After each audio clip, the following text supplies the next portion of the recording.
Monday through Friday from 9 to 5. You'll find Kylee Kerrigan When I'm in the office, I'm mostly on the computer. here. A typical day for this young professional. I'm an environmental scientist at an engineering firm. But Kerrigan admits I get stir crazy sitting for a long period of time. I like being able to move a lot, she's waiting counting down the seconds. to start living her other life out in the country. This scientist by day So it's definitely very interesting to be in the office in heels and a pencil skirt one moment.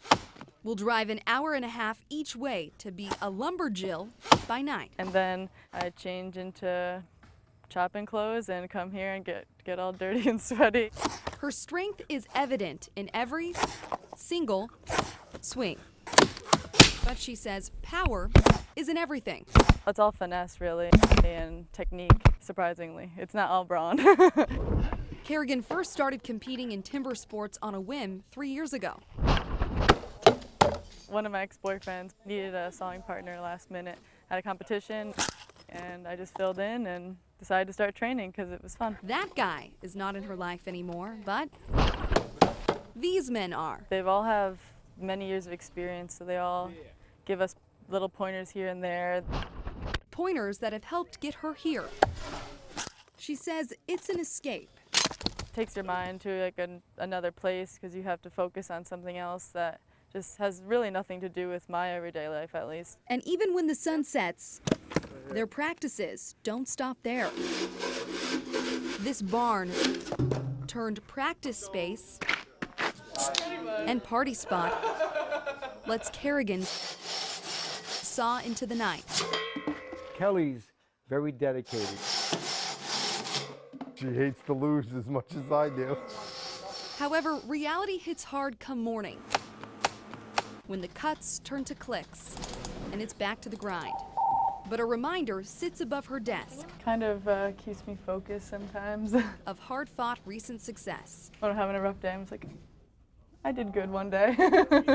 And it's only a matter of time until her inner lumberjill breaks through. I think I only have one. Kylee Knoles, Nope. News 12, Connecticut. 2. If balance is a key to life, then consider Jim Chillington center. There's some rotten wood down below that we got to replace. Some of this was rotten, we're going to replace. He's overseeing his roofing crew Just take some time. on top of St. John's Church in Stamford. Let me show you. Chillington has made a living roofing for the last 3 decades. Is it right to put it down below or you want me to carry it up? But you might say he started living Yeah. 20 years ago, when he added a new tool These are my supplies. This is my easel to his toolbox. and a backpack full of paint. Once his roofing crews are set on site, Let's go. Chillington and his painting partner head out to find the perfect cityscape Good boy. to put on canvas. I think right about here. He decides on a panorama of downtown Stamford, just a block away from where his crews are busy at the church. Chillington says painting is a passion that first started when he was roofing clients' homes. He would sketch pictures to try to communicate to the homeowner what the problems were. So I started to draw, little diagrams, and then I was in their house, and I would see the beautiful paintings in some of the houses, and it just felt like I wanted this, I could do that maybe. With little to no training, he dove right in, sometimes trading a new roof for art instruction. Silvermine Art Center, probably like 15, maybe 20 years ago, or maybe even further. They needed some roofing, and I said, why don't I just trade some art lessons? And I started to take some art lessons there. Chillington says he finds a level of balance with both. So if I do too much roofing, I like to do painting. If I do too much painting, I want to do roofing. As he sketches, he admits he needs do-overs. Easy come, easy go. You got to just start over sometimes. And you won't find brushes. Chillington uses only a painting knife to create this unique look. Oh my God, he is so dope. It's a scene you'd expect in New York's Central Park, but probably not downtown Stamford. Who's the guy that used to do it on TV with the big frizzy hair? Bob Ross, thank you. He says painting helps him feel more emotion and connect with what he's capturing. But he doesn't let the scales get tipped too far. he knows it's all about balance. A roof brings me joy, the dog brings me joy, this brings me joy, my family brings me joy. Yeah, brings me joy. In Stamford,